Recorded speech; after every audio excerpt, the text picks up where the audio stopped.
इसके फैन बाहर होते हैं। टर्बोप्रॉप इंजन के फैन क्या होंगे, बाहर रहेंगे। इसमें 3 ब्लेड दिए गए हैं घूमने के लिए।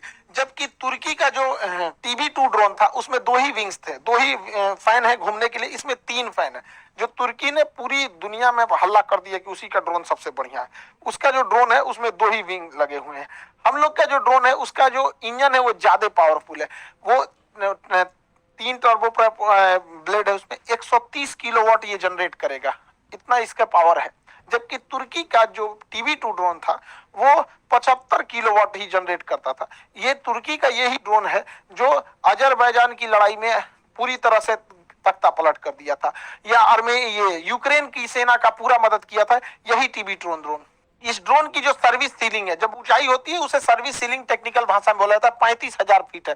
35,000 फीट पे कमर्शियल जहाज उड़ते हैं। इसका मतलब ये जहाज की हाइट पे उड़ेगा, छोटे मोटे चीज नीचे से पकड़ भी नहीं पाएंगे। यहाँ पे इंडोरेंस जो है इसमें कितने देर तक उड़ सकता है, ये तो 18 घंटे की इसकी इंडोरेंस क्षमता है।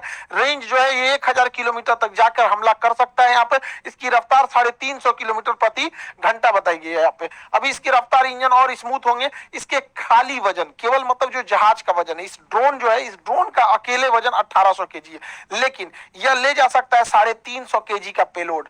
यहीं से इसकी एडवांसमेंट चालू होती है कि 350 केजी के हथियार को ये ले जा सकता है। जबकि तुर्की का जो TB2 ड्रोन था वो महज 150 केजी के ही वजन को ले जा सकता था। 150 केजी में वो 2 से 3 मिसाइलें ही ले जा सकता था, जिस वजह से उसे बार बार वापस आना पड़ता था।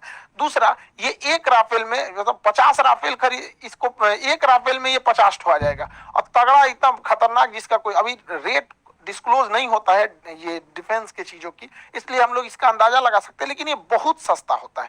इसका रेट अभी किसी को एक्चुअल नहीं पता होता। तो 350 केजी का ये हथियार ले जा सकता है, TB2 ड्रोन से ज्यादा ले जा सकता है। हालांकि तुर्की भी अपने ड्रोन्स को एडवांस कर रहा है। इन ड्रोनों में हार्ड पॉइंट लगाए जाएंगे, 4 हार्ड पॉइंट्स लगाए जाएंगे, 2 इस विंग्स पे, 2 इस विंग्स पे। हार्ड पॉइंट उसे कहते हैं जहां पर हम हथियारों को अटैच कर सकते हैं। तो इसमें 4 हार्ड पॉइंट लगा दिए जाएंगे जहां से हम हथियारों को अटैच कर सके और फिर उससे हम लोग फायर कर सकते हैं। ये ड्रोन ज्यादातर काम आते हैं टैंक्स वगैरह को उड़ाने के लिए यहाँ पे। और हम लोगों ने टैंक को उड़ाने के लिए पहले से ही ऑलरेडी मिसाइल डेवलप कर लिया है, हेलिना मिसाइल।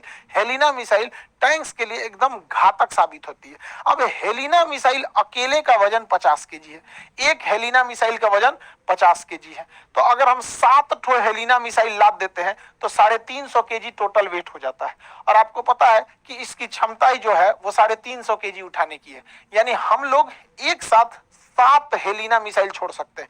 यानी वो करोड़ों का टैंक भेजो, हम यहाँ से ड्रोन भेजते रहेंगे। युद्ध नीतियां बदल चुकी हैं। यूक्रेन की लड़ाई और आर्मेनिया और अजरबैजान की लड़ाई ने यह साबित कर दिया कि अब जिनके पास ड्रोन टेक्नोलॉजी बेहतरीन है वही आगे निकलेगा। अब देखिए, ईरान जैसा छोटा देश जो डिफेंस के मामले में आत्मनिर्भर नहीं था, वह छोटा देश ईरान भी रूस को ड्रोन दे रहा है कि हमारे ड्रोन से आप यूक्रेन में मारिए।